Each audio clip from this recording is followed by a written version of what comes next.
Well, so far you haven't given anything super challenging. Yeah, good. Girl, we're starting. But if I knew nothing about Spanish pronunciation, I'd be ¿Cómo te llamas? That actually means how do you lick yourself? So I kind of know this word because my husband bought a shirt that says El Mejor Papa. That's cute! Hi! So I know hola, ¿Cómo está? And that's the end. That's it, that's all I know. I did not take Spanish in school. I did not live in a state that was very Spanish heavy. ¿Dónde está la biblioteca? Good luck! I do expect it to be difficult for me. I don't speak other languages that have rolled R's. Part of the reason I took French back in school was because French was easier for me to pronounce than Spanish was. Yeah, it's a little challenging. I actually don't think so. I think the grammar structure is kind of similar. Also, like the base of the words, you know, it comes from Latin, so I think it's like kind of similar. Like if you learn French, it will be easier to understand. I can understand like a little bit because they do have that base. I agree. I think most English speakers, it is easier. For example, if it's like some words, I think that it's really easy for you to say because also we have like a lot of words that are similar. When you start talking about the conjugations and the past, because you only have like future, past, and present, and we have more than so like figure out that one it's complicated or tricky for you. Like, and if we say expressions, I don't think you will understand like many of them for sure. They did have me do another video in the past. It was me and other Spanish speakers talking about Spanish expressions. That was also, I would never have guessed what most of them meant. It was very hard. Let's see which one do you feel more like, Spain or Latin? Well, the only one that I'm familiar with is like mostly what we hear in the States is Mexican and like Latin American type Spanish. So that's the only one I'm really familiar with in pronunciation. And my Spanish accent is so thick because I come from the south, so it's like I think the most different it can be is with my accent or Mexican. Yeah, so let's see. Probably.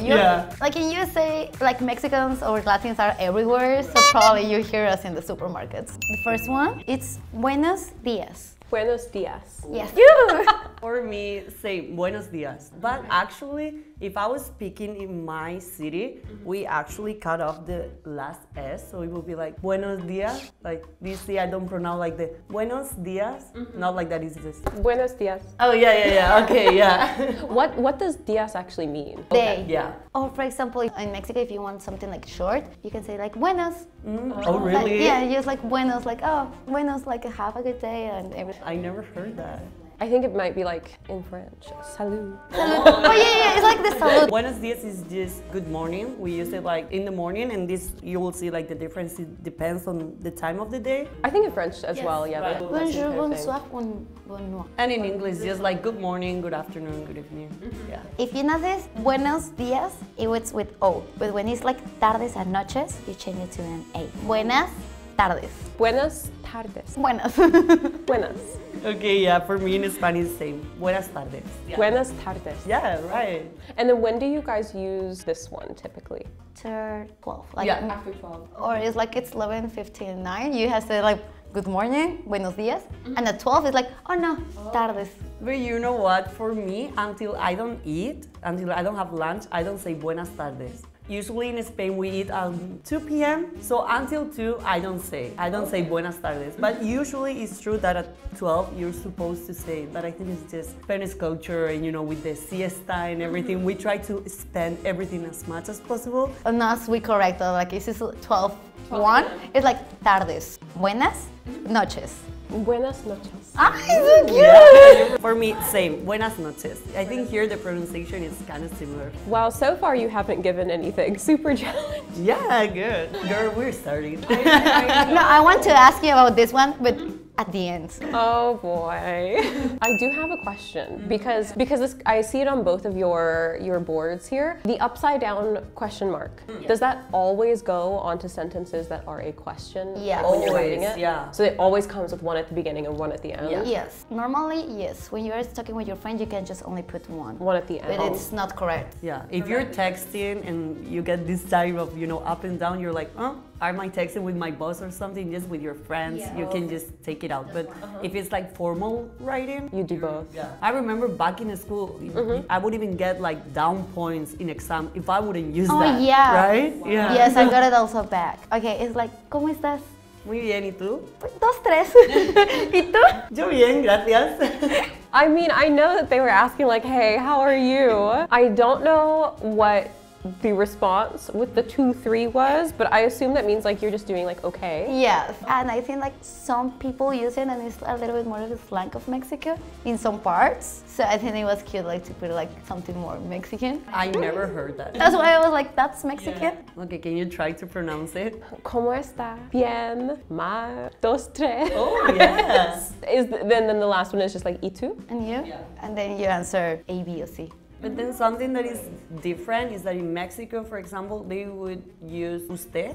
No, that's really complicated because, for example, old people, they use usted. That it's for like an honorific, formal, semi-formal, and formal. It will be like a formal usted. But nowadays, younger generations, they're not speaking like with usted. They're just speaking with you. We are like losing the usted culture. I mean, we also have it in Spain, but only for really old people, like maybe someone you don't know, maybe in a job interview or something like that. But I thought it was normal to use it in Mexico. It was normal like up generations, but right now, even though like if I talk with someone that is older than me, sometimes they tell me like, oh, don't talk to me about usted, talk about tú. It's changing in generations and also between the states. Now this is interesting because I would read this in English as llamas. Like I know it's pronounced differently, but if I knew nothing about Spanish pronunciation, I'd be ¿Cómo te llamas? That actually means how do you lick yourself? So, Like a cat? Okay, so we won't say that. ¿Cómo te llamas? Me llamo Daphne. ¿Y tú?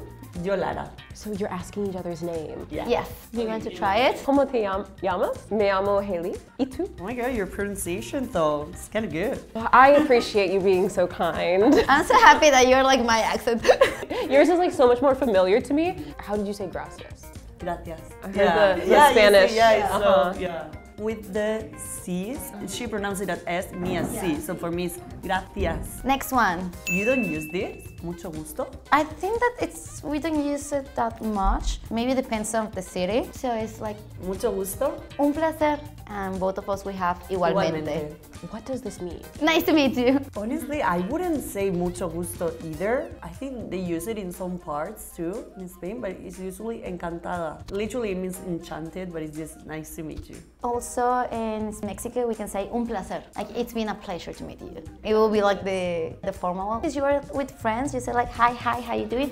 Mwah, un placer. Oh, to friends? Yeah, un placer. Oh, really? For me, un placer is so formal. Like so Really? formal. Yeah. I don't know, depends on the city. Mucho gusto, everyone. Encantada. Oh, yeah. Igualmente. Un placer. Un placer. And for me will be un placer. Un placer. That's easier for me. Yeah. So I'll ask you, ¿de dónde eres? Soy de México. Yo soy de España. Okay. So how do you pronounce the first sentence again, the question? ¿De dónde eres? ¿De dónde eres? The answer, for example, if you want to say the country, you need to put de and say like soy de USA. If I was saying this, then I would just say soy de USA. Yeah, that means your nation. For me, we don't say USA. Like we only say USA if we're speaking in English.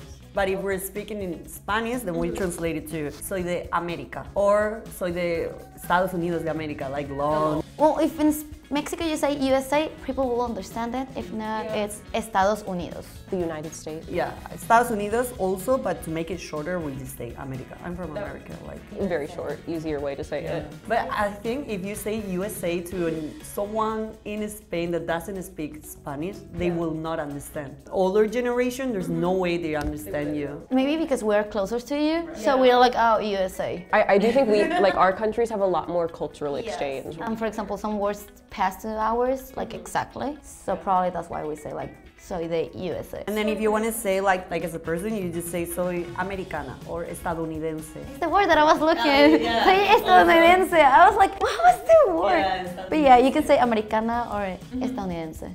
Because I know in other languages I've learned, normally if you're saying like in English, I am American versus I am from America, there is more grammatical difference than just using like soy americana versus like soy de americana. It's only changed the Just that. D. Oh, De. that's pretty easy. That's a lot easier. ¿De dónde eres? Soy americana. Okay, do you want to try the other one? We can try the other one. Okay. ¿De dónde eres? Soy de America. Ooh. Especially since so many Americans, they typically, if they learn a second language, would learn Spanish. So I am maybe not the greatest representation of like the average American in this sense, because I do think more people would know more than me, but I am a great person for learning Spanish. You're learning from the base. That's the best, you know? This is like your Dora. Like if you Yeah, this is my Dora the Explorer. Okay, we say gracias or muchas gracias. Gracias. So do you pronounce the S more on the end of this one? Actually, I think I'm just doing it because I'm teaching you, but I wouldn't. I would just stand like the A, gracias. I don't know. I don't even know how to explain how I talk. My accent is so thick. It's not even like, you know, people in Spain usually make fun of the way we talk in our city. For having like a thick accent. Right, because Gracias. Yeah. Yeah. and when you don't want something, it's like no gracias. No gracias. And you do like the hair, like no gracias. Okay, that's pretty easy. For a long time, like living in the States, I hadn't ever heard the Spain Spanish pronunciation. So I hadn't, maybe like into my late teens before I even heard the correct pronunciation of Ibiza. Where I was like, oh, it's not Ibiza, it's Ibiza. Ibiza. Ibiza. I always hear Barcelona, or you know. Yeah, Barcelona. I think that's the biggest difference, like the C. This is for the question like do you have? Tienes. And this one is hambre. Hambre, That it's are you hungry? Frío. frío, That it's cold. Sed. sed. That you are thirsty. Okay, And papel. that sounds like an important one. It's paper. In case that you need to go to the toilet. Oh, like do you have like toilet paper? Papel. And you can say papel. I think that one is going to be really helpful. Even though if you don't know how to say napkin in Spanish, you can say papel. Papel. Or even like to write. If you need something to write, you can say papel. What an important word. I never thought about it. It's really useful. We pronounce exactly the same every word. Hambre, frío, calor, sed. And calor means what? Hot. Hot. Okay. So when you were saying like for the weather, then you would say like, oh, are you asking like, oh, are you hot? But it actually means, do you have hot? You use it, for example, when you're like in a closed environment and you have like the AC, and it's like, oh, tienes calor? So you can like change or modify or something like that. ¿Tienes calor? Oh, yeah. Yes, ¿Tienes hambre? a little bit. Un poquito. Oh, so how do you respond? If you're asking the question, how would I?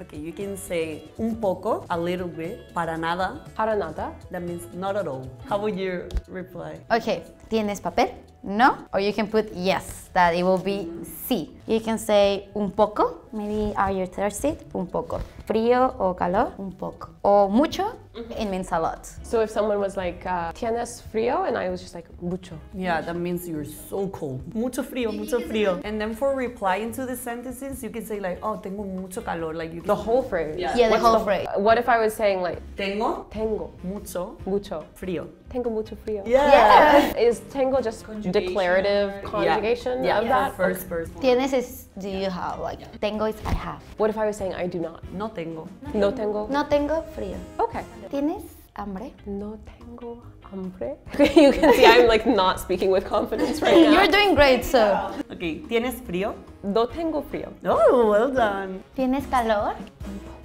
Un poco. Un poco calor. Oh, yeah. Un poco calor. ¿Qué calor? It's when the person is referring like the climate. You feel like, oh, qué frío, yeah. Like the weather is too hot. Okay. Versus the other one that we learned, like tengo calor would be like I am hot. Oh, honestly, tengo calor and qué calor, you just say, you explain how you're feeling. Yes. So, tengo calor is just like, oh, I'm cold. And then qué calor is like, ah, so hot. It's expression that you will say in a weather. Anything you want to express, like, you know, you want to make it clear that you're feeling like that. Like, oh, qué hambre, frío. Or maybe I say, oh, qué guapa. Like, oh, so pretty. You know? What was the word? Guapa. Beautiful. In Mexican, they use bonita. Yeah, I've heard that. It's guapa. Ah, really? There's different levels in Mexico. It's like que guapa, que bonita, que linda. We give a lot of compliments, so. Que, you just use it to, you know, express how you're feeling, but making it like, More emphasis. More emphasis like how you feel it. Hace calor is a statement. it's not how you're feeling, it's literally. You can still like it's 45 degrees It's a statement that it is like -10. It's because it's cold. It's not something that you're feeling. It's like universally recognized. Actually, que is something that we use a lot when we speak day to day. Qué lindo when you say like, oh my gosh, that's so cute. And then if you just say, oh, lindo, you know, maybe you're not being honest. Maybe it's just, you know, it can So the K makes it more like honest and truthful I sounding think too? so. I think it's just more like natural way of saying it. I think putting the que, it means for me when I use it, it's literally that I'm feeling like that. I love the pronunciation of guapa. Oh Hey, yeah. guapa. Hace calor. For Spanish, hace. Hace calor. Yeah. Yes. That's right. It's ya voy and ya me voy. Ya voy. That means I'm going to my friends or I'm going to the convenience store. I'm going somewhere. And then ya me voy is the opposite. You're somewhere and you're leaving that place. Ya voy. Ya me voy. Yeah, Yes. ya me voy. The me is the important thing. Me is just for you, like only yourself. Then if you're talking about someone else, it's like, oh, ya te vas. It changes to a te. Or if you're going with people, ya nos vamos. It changed even more. So like if you guys are leaving your house, which one would you say? Ya me voy. Ya me voy. Yeah, because I'm leaving my house. So it's more like I am leaving than Yeah. like I am coming to this Right. place. Okay, that makes sense. What are like the first meanings of it that you guys would think of? The first thing I can think of is now. Right now. Yeah. I was thinking like ya. Also, I figured out that it's about intonation. That the ya, you can be.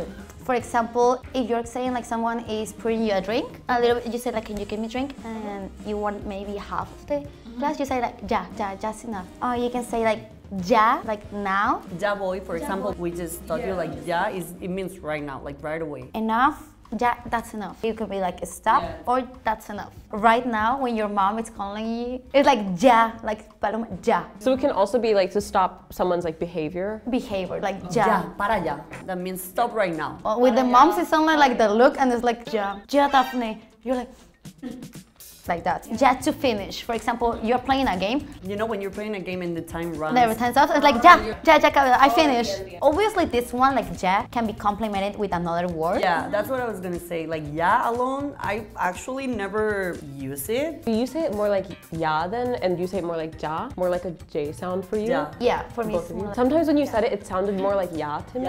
No.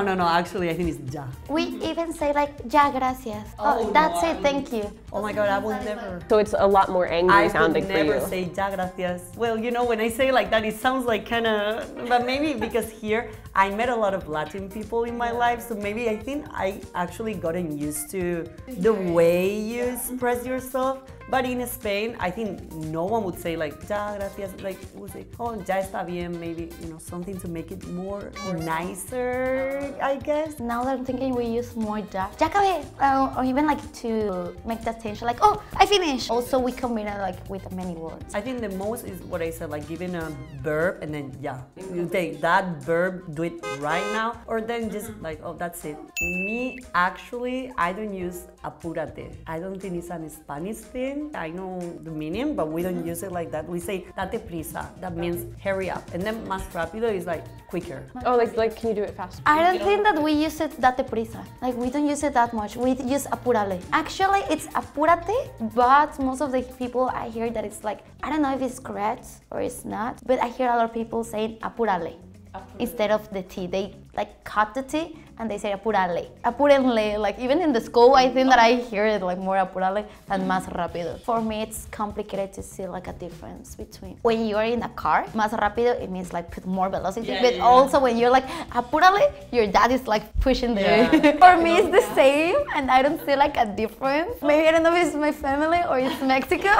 For me, I think just más rápido maybe goes with another verb like drive faster, ride faster, take a shower faster. And this is literally just alone like, yo, hurry up, like for whatever. I never think about this one. See, for example, we could never say, date prisa dándote una ducha. You know, we would never say like, oh, hurry up taking a shower. It's just alone, like hurry up. And you're supposed to know context. In my house, we call it like apúrale a bañarte. Like go fast and take a shower.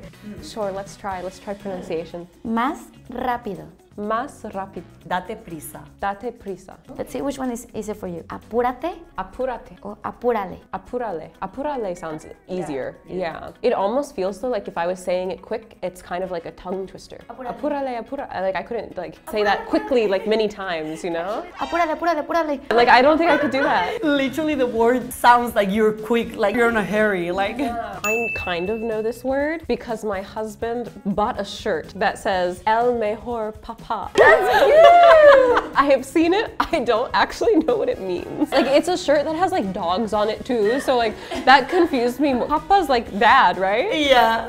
We have a dog. I don't know how El Mejor and Papa go together with dogs. Okay, so mejor means you're the best or something. So he bought himself a shirt that says like #1 dad. Yes, #1 best. And mucho mejor is that even better than mejor. But for example, you can say you're the best dad, soy el mejor, but you cannot say soy el mucho mejor dad. We do the same thing in English. Like, Yeah, for example, when you're doing a paperwork and it's like, oh, this one it's better than this one, mejor. Este papel es mejor que aquel. But you see then another one is like, oh, no, este es mucho mejor. Yeah, that means that's like this one's better. this one is better. Usually always say, oh, este es mucho mejor, like this one is much better. That's literally like the translation, like much better. Mejor, mucho mejor. Yeah. Yes! Okay, so for saying like reacting to something, like you tell me something, I will be like, ¿en serio? Like, oh, seriously? Or de verdad, like, and then, ¿qué dices? I think this is so Spanish. It's just like saying, what did you just say? Like, what? What did you just say? Like, ¿qué dices? En serio, like we say like the same way, I think so.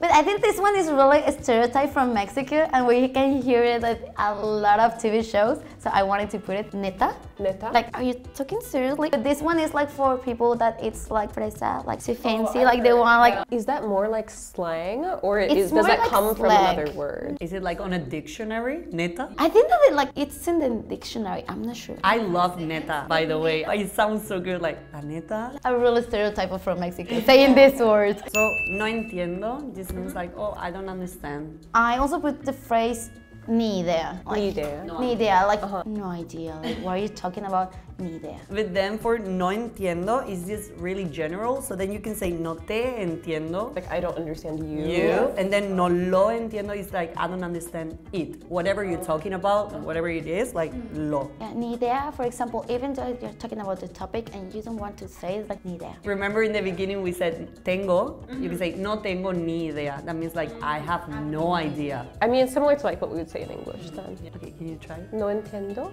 ni idea. Nice. We use que te vaya bien. It's just to say goodbye to someone. Maybe you're gonna see them tomorrow. Maybe you're gonna see them next year. You don't know. You're just saying, oh, que te vaya bien. See you. See you, I don't know when. So you can say like, just a good time, good trip, good day. Que te vaya bien. That's a really good pronunciation, actually. Yeah. Then we can also say que tengas un buen día. But I think it's so long, I wouldn't use it. Que tengas un buen día. Yeah, it doesn't roll off the tongue. Yeah, it's too long. So, buen día. Remember in the beginning we said buenos días, good morning. Buen día is just good day. Could you say that at any time of day? Yeah. Like, buen día. Yeah, I think you can say buen día in the afternoon too. It doesn't have to be the morning. Ten buen día, have a good day. That makes sense. Let's see What explanation are we getting over here? Que tengas buen día, you can also use it with un buen día because you're specifying that it's only that day. You can say like, even like the grandmas have this day that they say like, que tengas un buen mes, que tengas un buen año. Is año year? Yes. And then what is mes? And que te vaya bien, exactly the same. Same thing. I think that we use cuídate. When you are saying bye, cuídate, means take care of yourself. That's it, because sometimes we don't know when are we going to see you. So it's like bye, cuídate. So you would use cuídate more than you would use the other phrase? Depends of the people. I think what I would say to my really close friends when I'm saying goodbye is ya te veo. Ya te veo. Like, oh, see you. Ya te veo. For us is nos vemos. Okay. I won't remember all of those that I just learned, but so we have que te vaya bien, que tengas buen día, and buen día. Same kind of thing, plus the other accoutrements in there, and then cuídate. I think I'm realistically probably only going to remember cuídate though, because it's like one word. You know? I think your pronunciation It was really good. better than what I was expecting. I was afraid. I think it would be harder though if I was having an actual conversation, because then it's not just pronouncing individual words, but you have like the flow, the intonation of things. Should we give you a test? No. Yeah. Let's ask you some of the questions that you know. Oh, okay. ¿Cómo te llamas? Oh my god, that meant what's my Do you remember Lama? She remember Lama, but she doesn't remember the meaning. I mean, what's my name? Yeah. Okay. Yeah. Me llamo Haley. Oh yeah. ¿De dónde eres? Soy Americana. Yeah. You get 10. Perfect. It was fun to hear the differences between some of the pronunciation, especially because you guys have a pronunciation I am much less familiar with. Like when you said "que dices," that one to me sounded very, very different. You know, but I was surprised that in sometimes you sound like me, like more like Latin, and then sometimes you sound like more from Spain. So you were mixing both, and it was like so cute. I'm just trying to like imitate what you guys. Well, part of the reason I had originally picked French, among other reasons, was because like, so we typically learn like Mexican Spanish, and just like, I think they usually learn like more specifically Mexican Spanish in American school, but that overall pronunciation, like in like longer sentences and conversation, for me is very, very challenging. So I think some of that would be almost easier with the Spain Spanish sounds. So today we tried to learn some basic Spanish sentences from both Mexican and Spain Spanish. If you like the video, please like,